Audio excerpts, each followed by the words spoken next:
Halo semuanya, welcome back to my YouTube channel. Kali ini kita lanjut ya. Ini untuk SKB, untuk dosennya yang part 2. Untuk part 1-nya, teman-teman cek aja ya, di playlist sudah ada juga. Oke, kita mulai untuk soal yang pertama. Direktorat Jenderal Pendidikan dipimpin oleh A. Sekretariat, B. Sekretariat Jenderal, C. Direktur Jenderal, D. Menteri Kemendikbud, dan E. Rektor. Oke, jadi kalau misalnya teman-teman ingin jawab dulu, di pause dulu videonya ya. Oke, sekarang kita lihat pembahasannya nih. Jadi ini berdasarkan bab 6 Direktorat Jenderal Pendidikan, bahwa yang ayat 2-nya ya, Direktorat Jenderal Pendidikan Tinggi dipimpin oleh Direktur Jenderal. Berarti jawabannya adalah yang C. Oke, lanjut lagi untuk soal yang kedua. Direktorat Jenderal sebagai pimpinan pendidikan tinggi mempunyai tugas dan peran berikut, kecuali A. Pelaksanaan kebijakan di bidang pendidikan tinggi akademik, B. Pelaksanaan fungsi lain yang diberikan oleh Presiden, C. Pelaksanaan administrasi Direktorat Jenderal, D. Perumusan pemberian izin penyelenggaraan perguruan tinggi swasta yang diselenggarakan oleh masyarakat, E. Pelaksanaan evaluasi dan pelaporan di bidang pendidikan tinggi akademik. Oke, ini pembahasannya. Jadi berdasarkan pasal 138 dalam melaksanakan tugas sebagaimana dimaksud pada pasal sebelumnya, Direktorat Jenderal Pendidikan Tinggi menyelenggarakan fungsi. Jadi ada fungsinya ya. A. Perumusan kebijakan di bidang pendidikan tinggi akademik, B. Pelaksanaan kebijakan di bidang pembelajaran, kemahasiswaan, kelembagaan, dan sumber daya pendidikan tinggi akademik, C. Perumusan pemberian izin penyelenggaraan perguruan tinggi swasta yang diselenggarakan oleh masyarakat, D. Pelaksanaan evaluasi dan pelaporan di bidang pendidikan tinggi akademik, E. Pelaksanaan administrasi Direktorat Jenderal, F. Pelaksanaan fungsi lain yang diberikan oleh Menteri. Oke, jadi jawabnya yang mana? Ini dia. Jadi jawabnya yang B ya. Jadi pelaksanaan fungsi lain itu yang diberikan oleh Menteri, bukan langsung dari Presiden. Oke, lanjut lagi untuk soal yang ketiga. Susunan organisasi Direktorat Jenderal Pendidikan Tinggi terdiri dari, kecuali A. Sekretariat Direktorat Jenderal Pendidikan Tinggi, B. Direktorat Pembelajaran dan Kemahasiswaan, C. Direktorat Kelembagaan, D. Direktorat Penelitian, E. Direktorat Sumber Daya. Oke, ini pembahasannya. Jadi berdasarkan pasal 139 tentang susunan organisasi, bahwa Direktorat Jenderal Pendidikan Tinggi terdiri di atas A. Sekretariat Direktorat Jenderal Pendidikan Tinggi, B. Direktorat Pembelajaran dan Kemahasiswaan, C. Direktorat Kelembagaan, D. Direktorat Sumber Daya. Berarti yang bukan yang mana? Oke, jadi yang bukan adalah yang D ya. Oke, lanjut lagi untuk soal yang keempat. Pendidikan tinggi program diploma yang menyiapkan mahasiswa untuk pekerjaan dengan keahlian terapan tertentu sampai program terapan disebut A. Pendidikan akademik, B. Pendidikan diploma, C. Pendidikan vokasi, D. Pendidikan profesi, E. Program pendidikan tinggi. Oke, jawabnya pembahasannya nih. Jadi ini berdasarkan pasal 16 ya, bahwa pendidikan vokasi merupakan pendidikan tinggi program diploma yang menyiapkan mahasiswa untuk pekerjaan dengan keahlian terapan tertentu sampai program sarjana terapan. Oke, jadi jelas ya, jawabannya itu adalah yang C. Oke, lanjut untuk soal yang kelima. Seperangkat rencana dan pengaturan mengenai tujuan, isi, dan bahan ajar, serta cara yang digunakan sebagai pedoman penyelenggaraan kegiatan pembelajaran untuk mencapai tujuan pendidikan disebut A. Kurikulum, B. Rencana pembelajaran semester, C. Rencana proses pembelajaran, D. Sistem pendidikan nasional, E. Standar nasional perguruan tinggi. Oke, kalau teman-teman yang jawab dulu di pause videonya ya. Oke, ini pembahasannya. Ini pasal 35 tentang kurikulum. Dijelaskan nih, kurikulum pendidikan tinggi itu merupakan seperangkat rencana dan pengaturan mengenai tujuan, isi, dan bahan ajar, serta cara yang digunakan sebagai pedoman penyelenggaraan kegiatan pembelajaran untuk mencapai tujuan pendidikan tinggi. Oke, jadi jelas jawabannya itu adalah yang A. Oke, lanjut untuk soal yang keenam. Pengabdian kepada masyarakat dilakukan dalam berbagai bentuk kegiatan sesuai dengan A. Budaya akademik, B. Keahlian, C. Otonomi keilmuan sivitas akademika, D. Perkembangan keilmuan, E. Kondisi sosial budaya masyarakat. Oke, jadi ini jawabannya ya. Jadi pengabdian kepada masyarakat sebagaimana dimaksud pada ayat 1 ayat sebelumnya dilakukan dalam berbagai bentuk kegiatan sesuai dengan budaya akademik, keahlian, dan atau otonomi keilmuan sivitas akademika, serta kondisi sosial budaya masyarakat. Oke, berarti yang bukan yang mana? Oke, jadi yang D, yang perkembangan keilmuan nggak masuk ya. Oke, lanjut lagi untuk soal yang ke-7. Hasil pengabdian kepada masyarakat digunakan untuk A. Proses pengembangan iptek, B. Pengayaan sumber belajar, C. Pembelajaran, D. Pematangan sivitas akademika, E. Penelitian. Oke, ini pembahasannya. Jadi, hasil pengabdian kepada masyarakat itu digunakan sebagai proses pengembangan ilmu pengetahuan dan teknologi, pengayaan sumber belajar, dan atau untuk pembelajaran, dan pematangan sivitas akademika. Berarti yang bukan itu adalah yang penelitian. Oke, lanjut lagi untuk soal yang ke-8. Perguruan tinggi berperan aktif menggalang kerjasama antara perguruan tinggi dan antara perguruan tinggi dengan A. Dunia usaha, B. Dunia industri, C. Pemerintah, D. Masyarakat dalam bidang penelitian, E. Pengabdian masyarakat. Oke, jadi ini pembahasannya nih. Jadi berdasarkan pasal 48 tentang kerjasama penelitian dan pengabdian kepada masyarakat, bahwa perguruan tinggi itu berperan aktif dalam menggalang kerjasama antar perguruan tinggi dan antara perguruan tinggi dengan dunia usaha, dunia industri, dan masyarakat dalam bidang penelitian dan pengabdian kepada masyarakat. Berarti yang bukan yang mana? Oke, yang C ya. Oke, lanjut lagi untuk soal yang ke-9. Fungsi dan peran perguruan tinggi sebagai berikut, kecuali A. Wadah pembelajaran masyarakat dan mahasiswa, B. Wadah pendidikan calon pemimpin, C. Wadah pusat peradaban bangsa, D. Pusat penelitian, E. Pusat kajian kebajikan dan kekuatan moral untuk mencari dan menemukan kebenaran. Oke, jadi seperti biasa kalau teman-teman mau pengen jawab dulu, di pause dulu videonya ya. Oke, ini pembahasannya.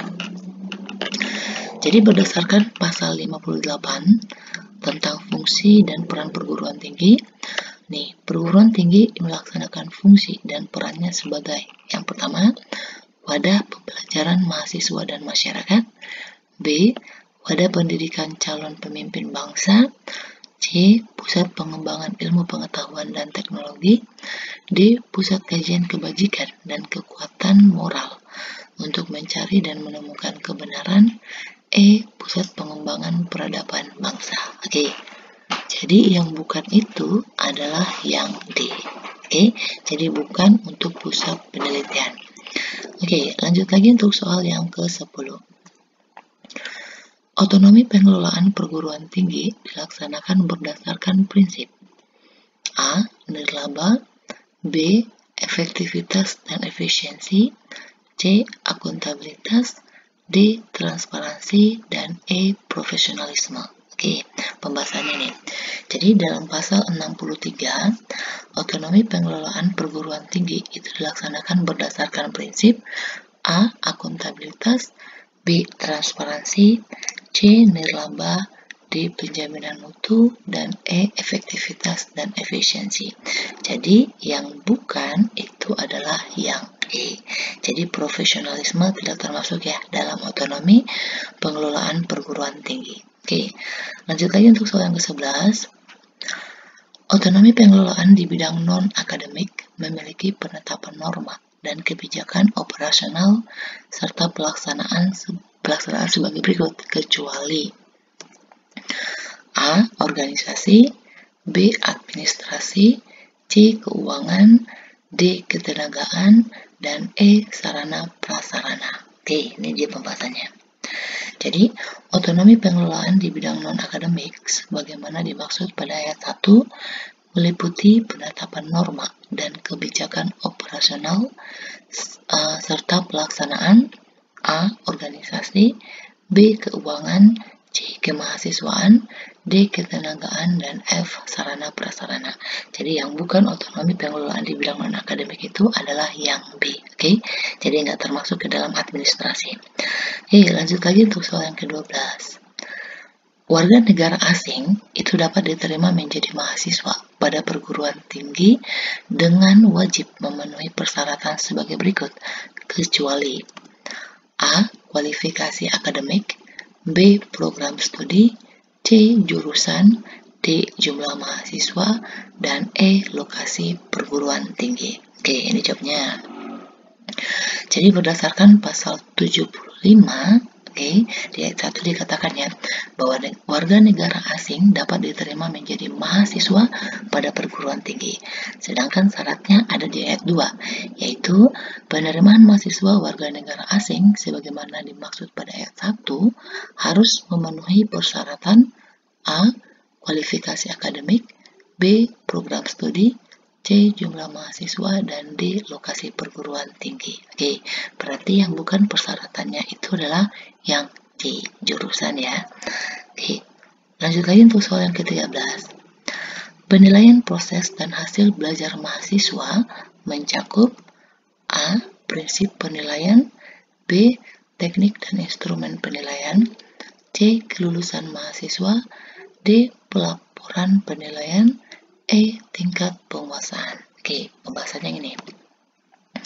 Jadi, penilaian proses dan hasil belajar mahasiswa sebagaimana dimaksud pada ayat 1 mencakup A. Prinsip penilaian, B. Teknik dan instrumen penilaian, C. Mekanisme dan proses penilaian, D. Pelaksanaan penilaian, E. Pelaporan penilaian, dan F. Kelulusan mahasiswa. Oke, jadi ini ada kecualinya ya. Oke, ini yang ditanya adalah yang kecuali ya. Jadi jawabannya itu adalah yang E. Jadi yang E itu bukan termasuk kepada penilaian proses dan hasil belajar mahasiswa ya. Oke, lanjut lagi untuk soal yang 14. Penilaian yang memotivasi mahasiswa agar mampu memperbaiki perencanaan dan cara belajar serta meraih capaian pembelajaran lulusan disebut A. Prinsip otentik, B. Prinsip edukatif, C. Prinsip transparan, D. Prinsip integrasi, dan E. Prinsip accountable. Oke, ini pembahasannya. Jadi prinsip edukatif sebagaimana dimaksud pada ayat 1 itu merupakan penilaian yang memotivasi mahasiswa agar mampu yang A. memperbaiki perencanaan dan cara belajar, dan B. meraih capaian pembelajaran lulusan. Berarti jelas jawabannya itu adalah yang B. Oke, lanjut untuk soal yang ke-15.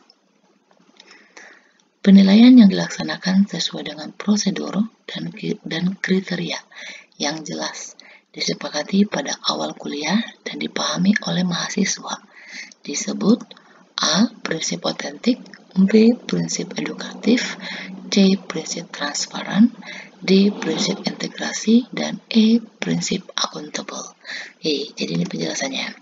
Jadi prinsip accountable itu ada sebagaimana dimaksud pada ayat 1 merupakan penilaian yang dilaksanakan sesuai dengan prosedur dan kriteria yang jelas disepakati pada awal kuliah dan dipahami oleh mahasiswa. Oke, jadi adanya sesuai dengan prosedur dan kriteria yang jelas itu merupakan prinsip pembelajaran yang namanya accountable. Oke, lanjut lagi untuk soal yang jadi jawab yang E ya, 16. Penilaian yang prosedur dan hasil penilaiannya dapat diakses oleh semua pemangku kepentingan disebut A. Prinsip otentik, B. Prinsip edukatif, C. Prinsip transparan, D. Prinsip integrasi, dan E. Prinsip accountable. Oke, jadi ini pembahasannya. Jadi prinsip transparan sebagaimana dimaksud pada ayat 1 itu merupakan penilaian yang prosedur dan hasil penilaiannya dapat diakses oleh semua pemangku kepentingan. Oke, jadi transparan itu maksudnya terbuka, siapapun bisa melihatnya. Oke, jadi jawaban yang benar itu adalah yang C. Oke, lanjut soal yang ke-17. Maaf ya kalau ada suara berisik motor lewat. Oke. Berikut beberapa teknik penilaian yang dilakukan dosen untuk menilai mahasiswa, kecuali A. Unjuk kerja, B. Observasi, C. Partisipasi, D. Angket, dan E. Portofolio. Oke, ini pembahasannya nih.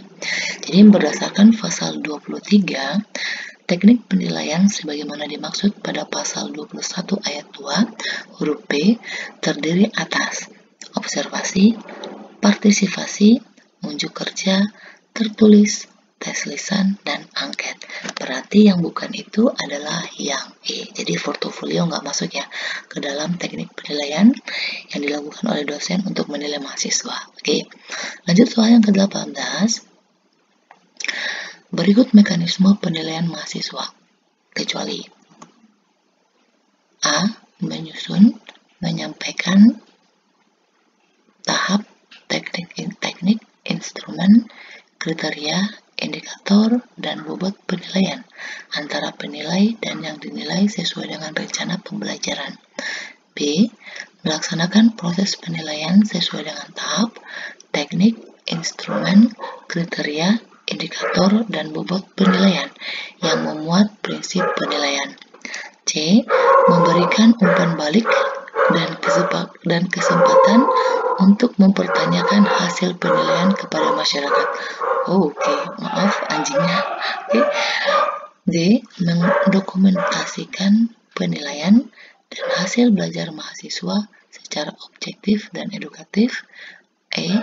Mendokumentasikan penilaian proses dan hasil belajar mahasiswa secara akuntabel dan transparan. Oke, jadi ini pembahasannya. Berdasarkan pasal 24, mekanisme penilaian sebagaimana dimaksud pada pasal 21 ayat 2 huruf C terdiri atas A. Menyusun, menyampaikan, menyepakati tahap, teknik, instrumen, kriteria, indikator, dan bobot penilaian antara penilai dan yang dinilai sesuai dengan rencana pembelajaran. B. Melaksanakan proses penilaian sesuai dengan tahap, teknik, instrumen, kriteria, indikator, dan bobot penilaian yang memuat prinsip penilaian sebagaimana dimaksud pada pasal 21. C. Berikan umpan balik dan kesempatan untuk mempertanyakan hasil penilaian kepada mahasiswa. D. Mendokumentasikan penilaian proses dan hasil belajar mahasiswa secara akuntabel dan transparan. Oke, berarti yang bukan itu adalah yang D. Jadi mendokumentasikan penilaian dan hasil belajarnya itu harus secara akuntabel dan transparan ya, bukan objektif dan edukatif. Oke, lanjut untuk soal 19. Pelaksanaan penilaian dilakukan sesuai dengan rencana pembelajaran oleh siapa? Kecuali A. Dosen pengampu atau tim dosen pengampu, B. Pranata laboratorium pendidikan, C. Dosen pengampu atau tim dosen pengampu dengan mengikutsertakan mahasiswa, D.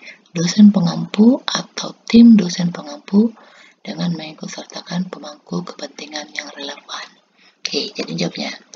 Jadi berdasarkan pasal 25 ayat yang kedua ya, pelaksanaan penilaian sebagaimana dimaksud dapat dilakukan oleh A. Dosen pengampu atau tim dosen pengampu, B. Dosen pengampu atau tim dosen pengampu dengan mengikutsertakan mahasiswa, C. Dosen pengampu atau tim dosen pengampu dengan mengikutsertakan pemangku kepentingan yang relevan. Berarti yang bukan itu adalah yang B. Oke, jadi Pranata laboratorium nggak ikut ya. Oke, untuk soal yang terakhir, soal ke-20.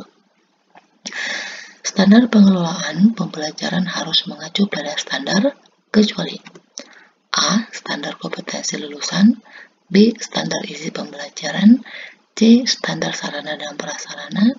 D. Standar dosen dan kependidikan. E. Standar penilaian. Oke, ini dia.